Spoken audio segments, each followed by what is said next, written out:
রাজা কৃষ্ণচন্দ্র, আমি এসেছি রে। চোখ খুলে দেখো বাবা। কে কে কে আপনি? আমি স্বামী খটখটানন্দ। আমি জানতে পেরেছি তোর মনে সুখ নেই, তাই তো সেই সুদূর হিমালয় থেকে ছুটে এলাম। ও, আপনি কি করে জানলেন সাধু বাবা? ওরে পাগল ছেলের কথা শোনো।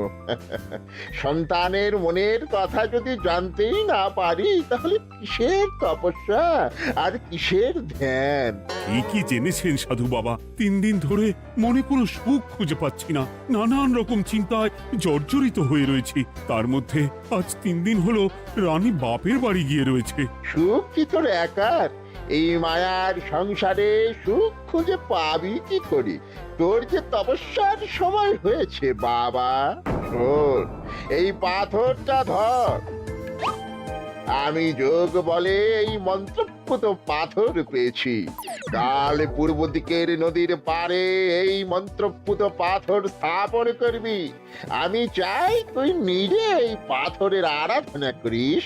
তাই ওইখানে এক কুটির বানিয়ে তুই একা থাকবি। একা? আর রানী? সংসারে দুঃখ ছাড়ার কিছুই নেই। তোর আসলে সুখ লুকিয়ে আছে ওই মন্ত্রপুত পাথরে। এই পাথর তোর মনে সুখ ফিরিয়ে আনবে আর এই গোটা রাজ্যে শান্তি বজায় রাখবে। ঠিক আছে বাবা।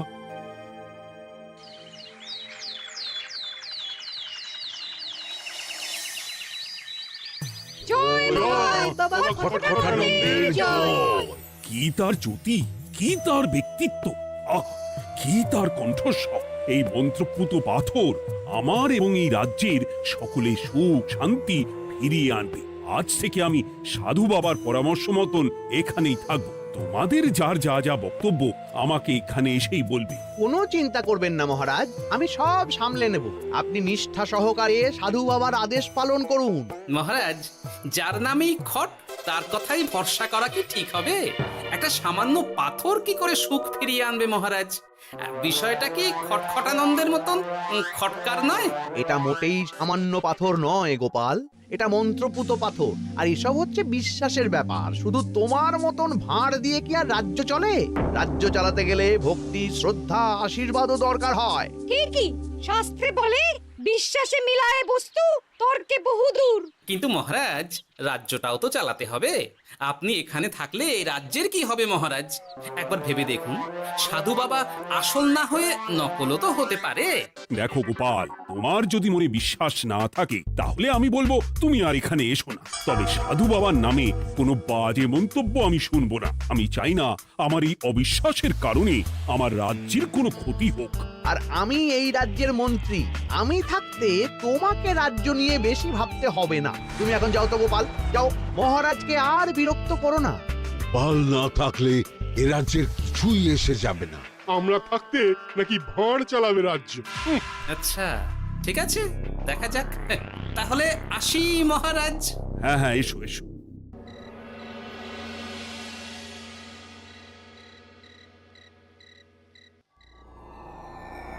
মহারাজ, রানী, তুমি ফিরে এসেছো? এ আমি কি শুনছি মহারাজ? আপনি নাকি প্রাসাদে ফিরবেন না ঠিক করেছেন? হ্যাঁ রানী, তুমি ঠিকই শুনেছো।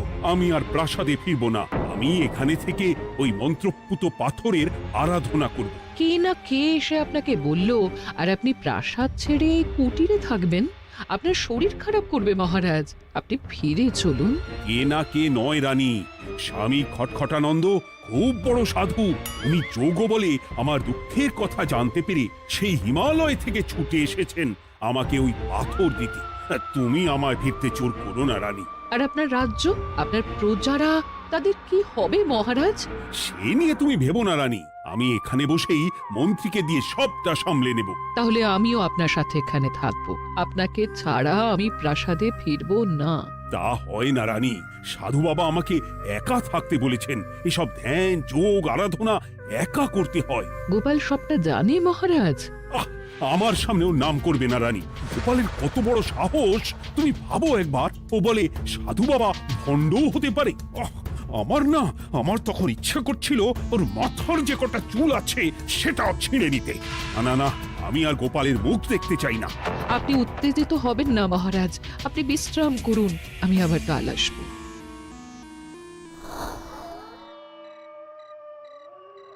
রাতের হাটেও সবজির যা দাম বেড়েছে, এরপর শুধু এক বেলা খেয়ে থাকতে হবে।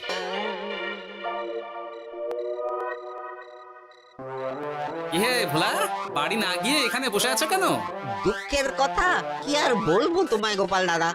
বলোই না, শুনে দেখি। সামনে বর্ষা আসছে, বাড়ির ছাদটাও মেরামত না করলেই নয়, কিন্তু আমার কাছে তো এখন এত টাকা নেই। তাই ওই গিন্নির সাথে পরামর্শ করে গেলাম মহারাজের কাছে সাহায্য চাইতে।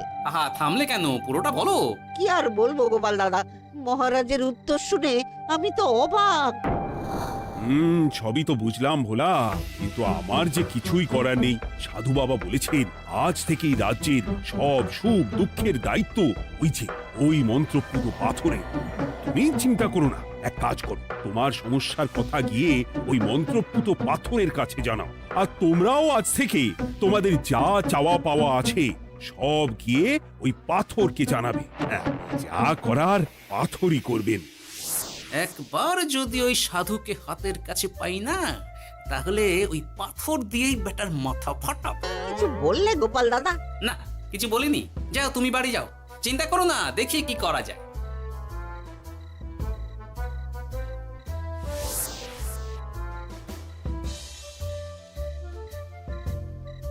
কি ব্যাপার, এত রাতে বটা ঘটা মন্ত্রীর বাড়িতে কি করছিল? কি বটা ঘটা, আজকে মন্ত্রী মশাইয়ের বাড়ি খাওয়া দাওয়া ছিল? খাওয়া ছাড়া কি অন্য কিছু আসে না তোমার মাথায়? চ চ চ, আমাদের অনেক কাজ আছে, চ। আরে এত তাড়া কিসের? বাবা, বটা ঘটার এত কি গুরুত্বপূর্ণ কাজ যে একেবারে ছুটে পালালো? না, ব্যাপারটা তো সুবিধের ঠেকছে না।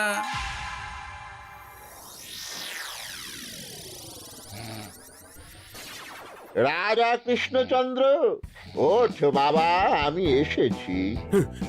সাধু বাবা, আপনি এসেছেন? কেমন আছিস বাবা? ভালো আছি বাবা, তবে মনে এখনো পুরোপুরি সুখ খুঁজে পাইনি। সুখ কি তোর একার? কি করে সুখ পাবি বাবা? এখনো তো তুই তোর সব আসক্তি থেকে মুক্ত হতে পারিসনি। আর কি কি করতে হবে আমায় বলে দিন বাবা। একটা কাজ বলবো, করতে পারবি? বলুন বাবা, আপনি যা বলবেন আমি তাই করব। এই রাজপাট তুই ছেড়ে দে, এসব থেকে নিজেকে মুক্ত করে তুই তোর সাধনায় মন দে, দেখবি তার ফল তুই পাবি। কিন্তু তাহলে রাজ্যের কি হবে? কে দেখবে সাধু বাবা? কেন, তোর মন্ত্রী? ওর থেকে ভালো লোক তুই আর পাবি না। ওই হচ্ছে তোর আসল শুভাকাঙ্ক্ষী, আমি যোগ বলে জানতে পেরেছি। আচ্ছা, তাই হবে। আর আর ওই গোপালটাকে যদি পারেন একটু সাহায্য করবেন বাবা। ওই তুচ্ছ গোপালকে নিয়ে তুই চিন্তিত হোস না, ওরে ভুড়ি মন্ত্রী মশাই ফাটাবে। তুই যা, ঘুমো।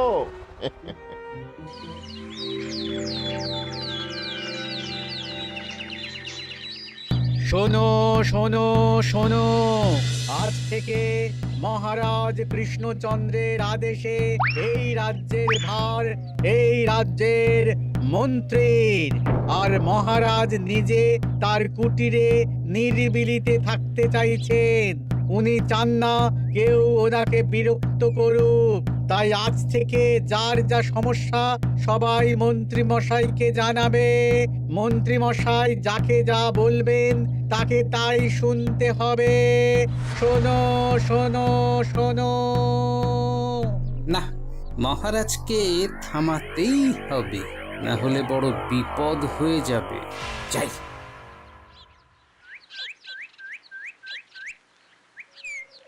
মহারাজ, এই ভুল আপনি করবেন না। মন্ত্রীর হাতে রাজ্যের ভার দিলে রাজ্যের সর্বনাশ হবে মহারাজ। দেখো গোপাল, আমি যেটা করেছি সেটা ঠিক বুঝেই করেছি। আমার সিদ্ধান্ত আর বদলাবে না। আর এই বিষয় নিয়ে আমি তোমার সাথে কথাই বলতে চাই না। মহারাজ, গ্রামবাসীরা আপনার এই সিদ্ধান্ত খুশি মনে মেনে নেয়নি। সবার কথা একবার ভেবে তারপর সিদ্ধান্ত নিন মহারাজ। একজন বাইরের লোকের কথায় কোনো সিদ্ধান্ত নেবেন না দয়া করে। গোপাল, তুমি যদি সাধু বাবার সিদ্ধান্তে প্রশ্ন তোলার চেষ্টা করো তাহলে আমি বাধ্য হব মন্ত্রীকে বলে এই রাজ্য থেকে তোমায় বিতাড়িত করতে।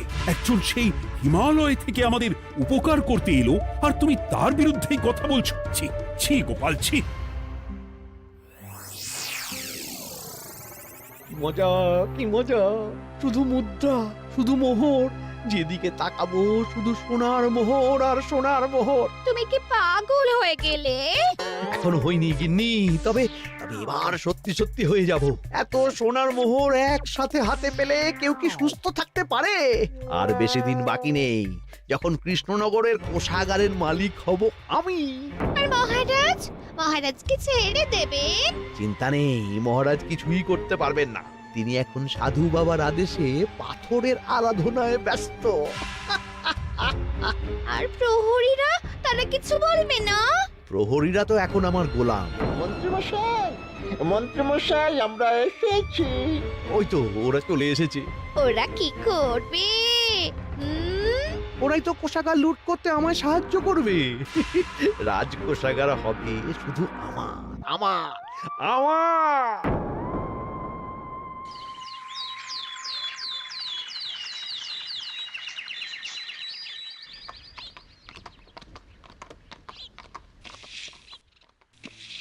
গোপাল, রানীমা, আপনি আমায় ডেকে পাঠালেই তো পারতেন। রাজ্যটার যে কি হবে গোপাল? মহারাজের উদাসীনতায় মন্ত্রী তো সব লুটে পুটে একাকার করে ছাড়বে। তুমি কিছু একটা করো গোপাল। সে তো আমিও বুঝতে পারছি রানীমা, কিন্তু হাজার চেষ্টা করে ও মহারাজকে বোঝাতে পারছি না। মহারাজ সাধু বাবার পাল্লায় পড়ে আর কিছুই বুঝতে চাইছেন না। এই রাজ্য আর মহারাজকে একমাত্র রক্ষা করতে পারবে তুমি গোপাল। কিছু একটা করো। কি হয়েছে, তোমরা হট্টগোল করছো কেন? তুমি আর একটা বিহিত করো গোপাল দাদা, আমরা তো আর থাকতে পারছি না। তুমি এর আগে বিহিত করো গোপাল। আচ্ছা, কি হয়েছে বলবে তো? মন্ত্রী মশাই সবার কাছ থেকে অগ্রিম কর চেয়েছে। সে প্রহরী পাঠিয়ে সবার বাড়ি বাড়ি বলে এসেছে দুদিনের মধ্যে অগ্রিম কর না দিলে সবাইকে ধরে কারাগারে ভরে দেবে। একে তো আমরা কোনো সাহায্য পাচ্ছি না, তার উপর আবার এই জুলুম কি করে মেনে নেব বলো তো গোপাল দাদা? আমাদের বাঁচাও গোপাল দাদা, আমাদের বাঁচাও, না হলে এই মন্ত্রীর জুলুমে আমরা সবাই মারা যাব। হ্যাঁ গোপাল, তুমি পারবে। কিছু একটা করো গোপাল, এই রাজ্যটাকে বাঁচাও। না, আর নয়, এবার এর একটা বিহিত করতেই হবে। শোনো, তোমরা সব নিজের নিজের বাড়ি যাও, আমি দেখছি কি করা যায়। মন্ত্রী দুদিনের মধ্যে কর চাইছে কেন? ওর আসল উদ্দেশ্য কি? না, বিষয়টার খোঁজ নিতে হচ্ছে। পুটি, এই পুটি। গোপাল দাদু, তুমি? শোন, একটা কাজ আছে বুঝলি, বটা ঘটার উপর নজর রাখতে হবে। পারবি তো? হ্যাঁ হ্যাঁ দাদু, এটা আর কি এমন কাজ? এই তোর হাতে ওটা কি রে? ও এটা পুতুল, বাবা এনে দিয়েছে। পাথরটা খুব চেনা চেনা লাগছে, কোথায় যেন দেখেছি। কোথায়? রে, সাধু বাবার দেওয়া পাথর। আরে এটা একই পাথর মনে হচ্ছে। এই তোর বাবা এটা কোথায় পেয়েছে রে? তা তো জানি না, তবে শুনেছি পাশের গ্রামে। বাহ, পাথরগুলো দেখতে তো খুব সুন্দর। এই সব পাথর তোমার? আজ্ঞে হ্যাঁ, আমি এই পাথরের মূর্তি বানাই। এই পাথর কি তুমি বিক্রি করো? না না, শুধু পাথর তো বিক্রি করি না। এটা কি? ও, ওটা আমি আমার সব পাথরের একটা চিহ্ন দিয়ে রাখি। এতে বোঝা যায় যে এই পাথরের মূর্তি আমার তৈরি। বাহ, চমৎকার কাজ করেছো। তোমাকে যে কি বলে ধন্যবাদ দেব তুমি জানো না। কৃষ্ণনগরের কত বড় উপকার তুমি করলে। গোপাল দাদু, ও গোপাল দাদু, গোপাল দাদু, গোপাল দাদু। কি ব্যাপার, এত সকাল সকাল ভালো খবর এনেছিস মনে হচ্ছে? শুধু ভালো নয় দাদু, একেবারে গরম খবর। দাদু, রহস্য আমরা ফাঁস করে ফেলেছি দাদু। বলিস কি রে? শুনি শুনি। কাল রাতে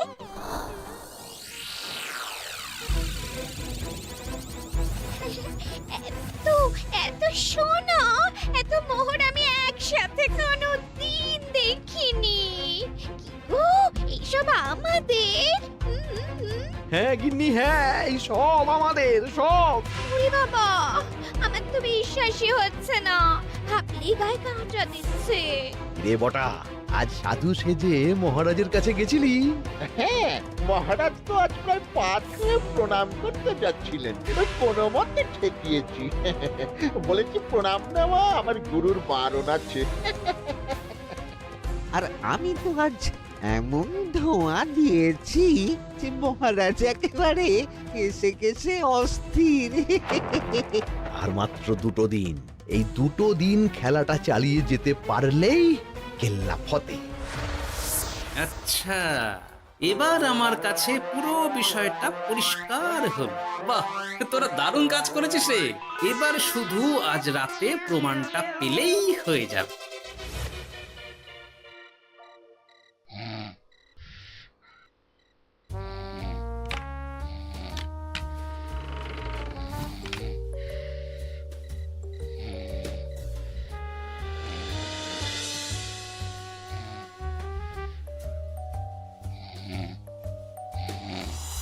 এই তো একে একে 2 মিলে যাচ্ছে। বাবা বাবা বাবা, এবার খেলা জমবে।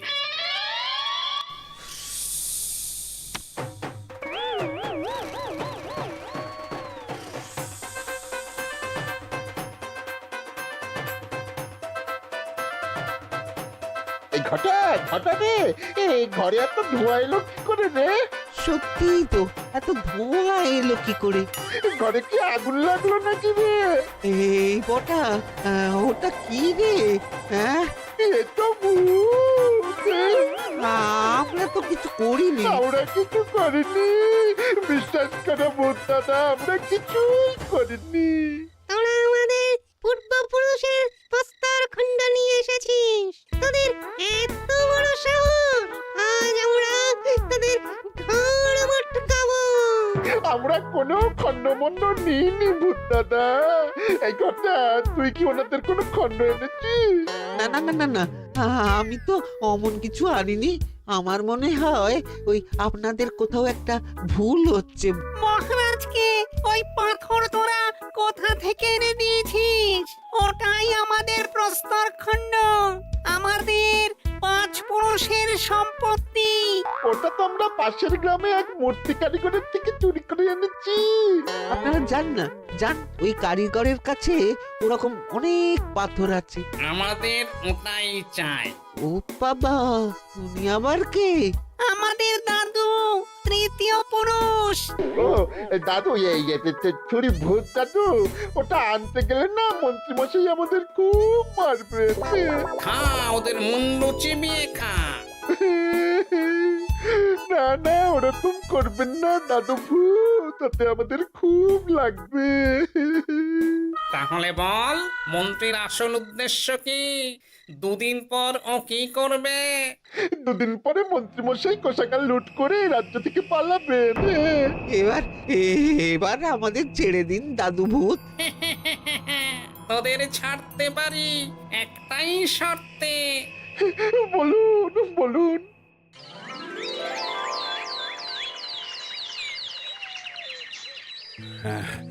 রাজ্যের পরিস্থিতি কি? প্রজারা সবাই ভালো আছে তো? হ্যাঁ মহারাজ, সেসব নিয়ে আপনি একদম চিন্তা করবেন না। বাবা, আপনি এসেছেন? আরে কৃষ্ণচন্দ্র, একটা কথা তোকে না বলে আর থাকতে পারলাম না। এটা আবার কে রে? বলুন বাবা। এই মন্ত্রীকে এই রাজ্যের দায়িত্ব দিতে বলে আমি বড় ভুল করেছিলাম। আসলে এই মন্ত্রী হচ্ছে চোর, ও তোর কোষাগার ভাঙা করে পালাবার মতলব করেছে। কি বলছেন বাবা? মন্ত্রী, উনি যা বলছেন সব সত্যি? না না মহারাজ, এই বটা কি হচ্ছে কি? বটা? তো তুমি সাধু বাবাকে বটা বলে ডাকছো কেন? আমি বলি কি বাবা, এই মন্ত্রীকে তুই শুলে দে। বটা, তুই থামবি? আমার খেয়ে আমায় ছুরি মারা? ওর কথা আপনি বিশ্বাস করবেন না মহারাজ, ও সাধু নয়, ও ভণ্ড। মানেটা কি? মন্ত্রী মশাই ঠিকই বলছেন মহারাজ, ও সাধু নয়, ও কৃষ্ণনগরের বটা। এসব আপনার আদরের মন্ত্রীর কাজ মহারাজ। মন্ত্রী আপনার রাজ্য লুট করার মতলব করেছে, তাই বটাকে সাধু সাজিয়ে আপনার মন জয় করে প্রথমে আপনাকে প্রাসাদ থেকে তাড়িয়েছে, তারপর রাজ্যপাট নিজের হাতে নিয়ে কোষাগার হাতিয়েছে। আর এই পাথর কিসের গোপাল? পাথর? পাথর এই কারিগরের মহারাজ।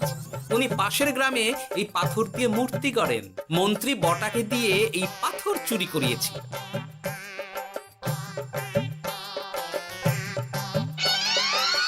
ওই পাথর আমার মহারাজ।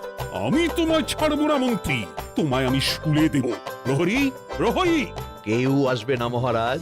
প্রহরীরা এখন আমার কথা ছাড়া আর কারোর কথা শুনবে না। আমি এখন আপনাদের সামনে দিয়ে আপনার কোষাগার নিয়ে চলে যাব, আর আপনারা শুধু দাঁড়িয়ে দাঁড়িয়ে দেখবেন। রে ন্যাপলা পুঁটি গুলটে, মন্ত্রীকে বেঁধে ফেল। এত সোজা নয় গোপাল, দেখবে? প্রহরী, প্রহরী! চেঁচান চেঁচান, আরো জোরে চেঁচান, কিন্তু ফল হবে না।